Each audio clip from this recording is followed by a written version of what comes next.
So, do you have any history with using a bike? A Have you ridden a bike before? I have ridden a bike before. Okay. When you ride bikes on campus, I know you have that beautiful. What do you call that? Velomobile. The Velomobile. Yes. Where do you generally park that? In the bike rack outside. Okay. When you were in college, did you ride bikes on campus at all? I did. I lived about a half-mile away from campus, so. Okay, so you kind of had like the more traditional bike, or Yeah, did you have the mobile? No. I had no money then, so. Oh, okay. I understand.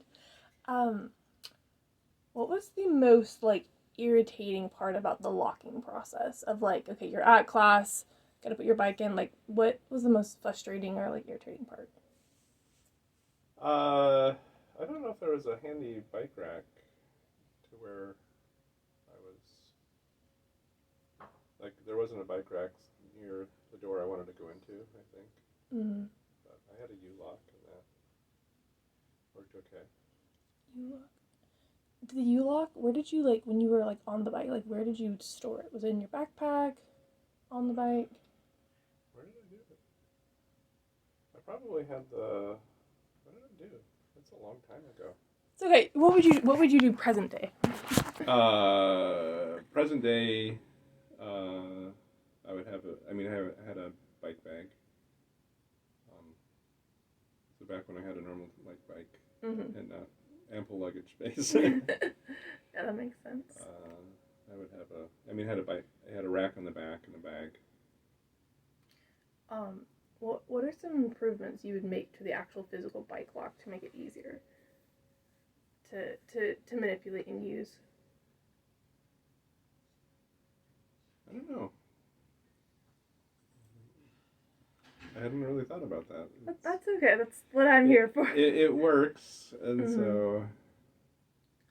What part of the chassis do you lock the bike frame? For a normal bike, I would take the front wheel off and then lock the back wheel, the frame, and the front wheel to the bike rack. Okay. Back when I had a bike that was take apartable. Take apartable. Okay. Well, I guess I should those are kind of my more verbatim basic questions, but you are a professor, so I can kind of cheat a little bit here. So what our idea is we would like to make a bike rack with an internal locking mechanism.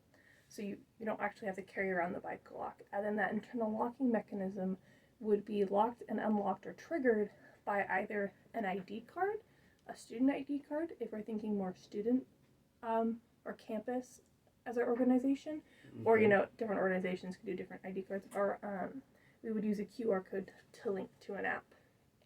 And I had a couple design questions for you, I guess. I know absolutely nothing about motors and levers and what the internal would look like. I talked to Dr. Butler and he gave me a good idea of electronically what it would look like, of having your sensor, not a sensor, what's it called? The RDIF reader, the Arduino. RFID, but, I think. Yeah, RFID. Thank you for that. I appreciate that.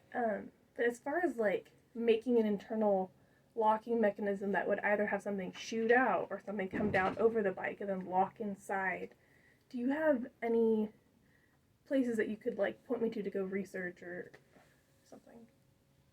I would just Google. Okay. So I know bike shares have charging and locking mechanisms. Mm-hmm. So that might be a good place to start, just to look at different bike shares and see how they. Big cities have a bike share for downtown. Okay. Which have, I think, locking mechanisms.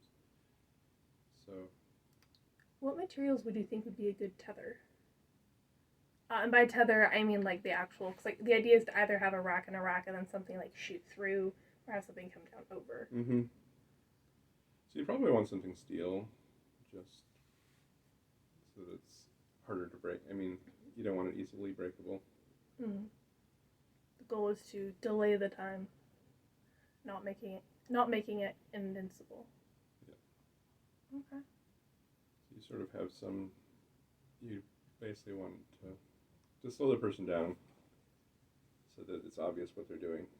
Yeah. And there's enough, and like on campus, there's enough people going around that if you're out there with a hacksaw, I'd be like, hey, stop it. Something is wrong here.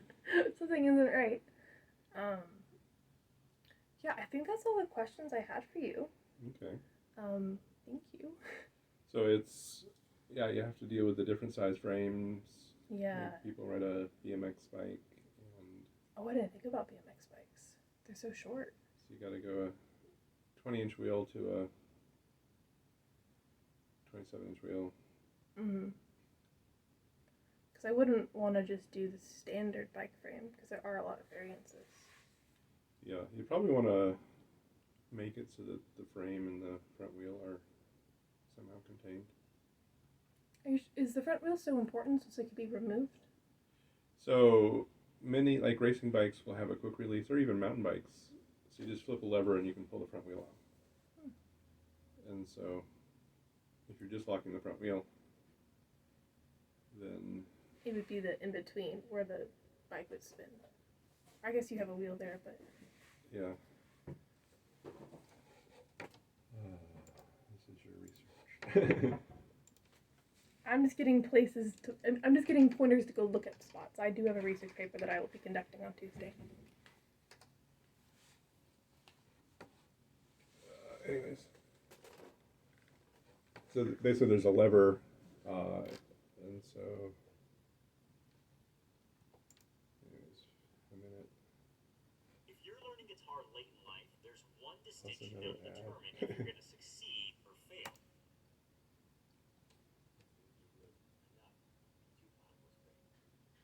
Take off your front wheel, open your quick release lever, and unscrew the nut until there's enough room to remove the wheel. Lift the front of the bike, and gravity will help you with that. That's always, it is easy it is to take it off. Oh, I see. So if you're only locking the front wheel, then it's easy to run off with your bike. Locking it inside the frame seems like a good idea.